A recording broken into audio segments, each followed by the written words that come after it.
Hello दोस्तों, स्वागत है आप सबका फिर से मेरे एक और नए वीडियो में। तो मैं रवीना आप सबका स्वागत करती हूँ मेरे इस छोटे सी यूट्यूब चैनल में। तो कैसे हैं आप सब लोग गाइस? आई होप आप सब अच्छे होंगे। मैं भी एकदम ठीक हूँ। तो आज के दिन की शुरुआत हम लोग करते हैं हमारी मशीन की साफ़ सफाई से। मशीन को हमें डेली साफ़ करके ही बैठना चाहिए गाइस, और साफ़ करके हमें पूजा वगैरह करना चाहिए, उसके बाद ही सिलाई करनी चाहिए। आप लोग करते हो कि नहीं, ज़रूर कमेंट करना। और ये हमारा अन्नदाता है तो इसे साफ़ करना तो निश्चित ही है। मैं तो डेली साफ़ करती हूँ, कभी-कभी तो पानी से भी धो देती हूँ नीचे तरफ, सब तरफ नहीं तो ख़राब हो जाएगा हमारा मशीन, ठीक है। और अभी सुबह के 7 बजे हैं, मैं 7 बजे से ही आज सिलाई करना स्टार्ट कर दूँगी। सबसे पहले तो मैं नहा के आ गई और उसके बाद मैंने सारे कपड़े जो कल कटिंग करके रखे थे, वो आज मैं स्टिचिंग करूँगी। आज सबको कंप्लीट करना है मुझे स्टिच करके। तो सबसे पहले ये ग्रीन वाला मैंने चूज़ कर लिया, इसको मैं अभी स्टिच करूँगी। सिंपल ब्लाउज़ है, ये तुरंत बन जाएगा, ज़्यादा लेट नहीं लगेगा इसको बनने में। कम से कम 30 मिनट से 35-40 वैसे लग जाएगा, क्योंकि पाइपिंग भी लगाना है साथ में। आज का वीडियो बहुत ही इम्पोर्टेंट होने वाला है, तो प्लीज़ वीडियो को लास्ट तक आप लोग ज़रूर वॉच कीजिएगा।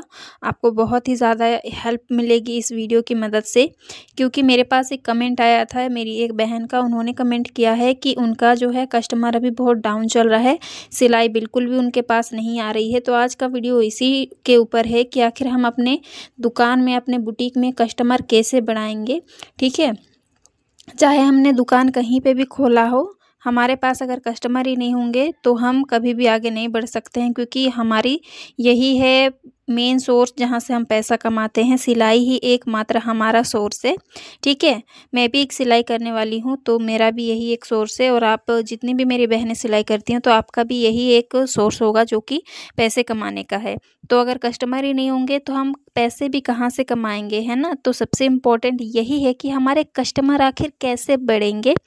तो वीडियो ज़रूर एंड तक देखिएगा। मैं आज बहुत ही इम्पोर्टेंट बातें बताऊंगी, कुछ ऐसे टॉपिक बताऊंगी जिससे कि हमारे कस्टमर बढ़ेंगे बहुत तेज़ी से और हमारा अर्निंग बहुत तेज़ी से होगा, ठीक है। तो पहली बात, अगर हम घर में होम बुटीक करते हैं तो घर में अगर कर रहे हैं ना, तो हमें सबसे पहले एक बोर्ड लगा लेना चाहिए अपने नाम का, ठीक है।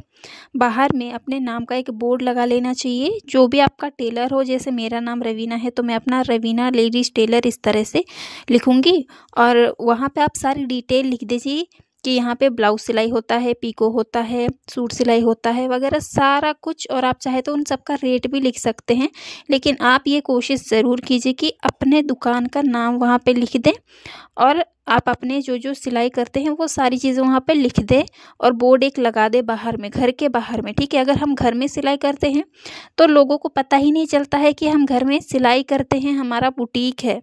तो इससे हमारे कस्टमर जानेंगे नहीं तो हमारे पास आएंगे कहाँ से, है ना। तो ये एक नंबर का पॉइंट है कि हमें एक बोर्ड लगाना चाहिए, है ना। लोगों को पता नहीं चलेगा तो हमारे पास आएंगे भी कैसे। ये एक बहुत लॉस में जाता है जब हमारा दुकान का नाम ही नहीं होता है तो, ठीक है। तो ये एक बहुत इम्पोर्टेंट बात है, आप इन सबको नोट करते रहिए, क्या क्या करना है क्या क्या नहीं करना है, ठीक है। और दूसरी बात है कि हमारे पास जो भी पहला कस्टमर आता है, ठीक है। अगर कोई हमारे पास पहला कस्टमर आता है जो कि कभी नहीं आया था, आज पहली बार हमारे पास सिलाई करने के लिए आया है, तो आप कोशिश करिए कि उनका जो ब्लाउज़ है ना, सबसे ज़्यादा परफेक्ट करने की कोशिश कीजिए, क्योंकि उन्होंने आपको पहली बार स्टिचिंग करने के लिए दिया है। अगर आप पहली बार में ही उनका ब्लाउज़ ख़राब कर दोगे, उनका ब्लाउज़ ख़राब कर दोगे, कुछ भी अगर मिसिंग कर दोगे, तो वो दोबारा आपके पास आएगा नहीं सिलाने के लिए, क्योंकि उनको लगेगा कि इनको सिलाई करना नहीं आता है। चाहे आपको जितनी सिलाई आती हो, जितनी अच्छी भी आती हो, लेकिन आप कोशिश ये करिए कि आपके पहले कस्टमर को आपके साथ लगाव हो जाए, ठीक है। और जब वो आए, आपका उन्होंने जो दिया है वो ब्लाउज़ लेने के लिए, जब वो आए तो उनको आप वो पहना के पहले देखिए, उनको आप वो पहना के देखिए, और आप खुद चेक करिए कि फिटिंग ठीक आ रही है या नहीं आ रही है, फिर कुछ जो भी गड़बड़ हो आप वो चेक करिए। क्योंकि मैं ये सब खुद पर्सनली मैं करती हूँ, ठीक है। मैं जो जो करती हूँ मैं वही बताती हूँ, कुछ मैं एक्स्ट्रा चीज़ें नहीं बताती। मैं जो भी कस्टमर आता है मैं सबको पहना के देखती हूँ उनका ब्लाउज़, ठीक है। और जो भी गलती होती है मैं खुद पकड़ती हूँ, उनको नहीं बोलती कि आपको क्या दिक्कत हो रही है क्या नहीं हो रही है, क्योंकि कस्टमर को ये चीज़ें नहीं पता है। वो गांव के लोग तो हमारे इधर के देखिए ज़्यादा कुछ जानते नहीं हैं, उनको बस फिटिंग अच्छी आनी चाहिए। शहर के लोग हमारी गलतियाँ पकड़ लेते हैं, लेकिन गांव के लोग नहीं पकड़ पाते, क्योंकि गांव के लोगों को उतनी समझदारी नहीं है ब्लाउज़ के बारे में। उनको बस फिटिंग आनी चाहिए। वो कटोरी के बारे में नहीं जानते हैं, क्या है क्या नहीं है, कहाँ पे टेकिंग देना है, क्या देना है, कि क्या लेस है, क्या पाइपिंग, उनको नहीं पता है। बस उनको फिटिंग आनी चाहिए। लेकिन हमें अपनी गलती हमें देखनी है कि हमने क्या गलती की है, क्या सुधार हो सकता है, क्या नहीं हो सकता है, हमें वो सब चीज़ हमें खुद चेक करनी है। पहली बात, सॉरी, दूसरी बात ये है, आप ये सब ज़रूर नोट करिए।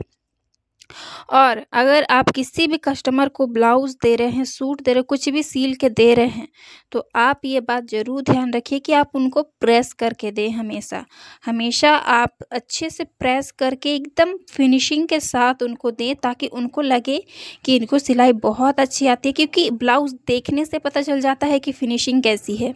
ठीक है, अगर आप प्रेस नहीं लगाओगे तो चाहे जितना भी सुंदर ब्लाउज़ बना लो, वो अच्छा नहीं दिखेगा। ठीक है, उबड़ खबड़ कैसे जैसे तैसे दिखेगा। लेकिन आप प्रेस अगर लगा लो ना, तो ब्लाउज़ एकदम परफेक्ट दिखता है। ठीक है, ये बात है।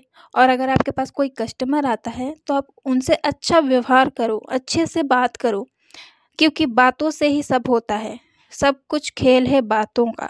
लोग अच्छे अच्छे बातें करके लोगों को फंसाते हैं, बात करते हैं, वो उनके जाल में फंसते हैं, है ना। ऐसा होता है लोगों के साथ। लेकिन हम जब अच्छे अच्छे बात करेंगे, मीठे मीठे बात करेंगे उनसे, तो उनको भी अच्छा लगेगा कि हाँ, ये तो कितना अच्छा बात करती है, इतना सबके साथ नॉर्मल रहती है। चाहे आप जितना भी पैसा कमा रहे हो, नहीं कमा रहे हो, आप सबके साथ अच्छे से व्यवहार करो, अच्छे से बात करो। हमारा व्यवहार ही हमारी संपत्ति है। ठीक है, अगर कोई कस्टमर आता है तो उनको आप अपना भगवान समझो, क्योंकि कस्टमर ही हमारे भगवान हैं। वही हमारा, उन्हीं से ही हमें पैसा मिलेगा, तो हम उनको क्यों भगवान की तरह ट्रीट ना करें, है ना। जब वो आते हैं कस्टमर हमारे, तो उनसे अच्छे से बात करो, बैठने बोलो। तुरंत आते हैं तो फिर कुछ भी पूछो, फिर ब्लाउज़ को कैसे बनाना है, कैसे नहीं बनाना है, आप खुद सजेशन दो उनको। अच्छे से बताओ, ये ऐसे बनता है, वैसे बनता है। फिर डिज़ाइन दिखाओ, अपने से ही दिखा दो कि ऐसे ऐसे डिज़ाइन है, आपके ऊपर बहुत अच्छा लगेगा ये डिज़ाइन। फिर अगर आप इस तरह से हैंड में डिज़ाइन बना लो, बैक में डिज़ाइन बना लो, ये भी आपके ऊपर बहुत अच्छा दिखेगा। ठीक है, आप उनसे अच्छे से बात करो, कभी भी उनसे रूडली बात मत करो। कुछ कुछ लोग ऐसे होते हैं ना कि बहुत ज़्यादा रूडली बात करते हैं, फिर कस्टमर भी उनको पसंद नहीं करते हैं और जाते नहीं हैं उनके पास। ठीक है, ये भी एक पॉइंट है।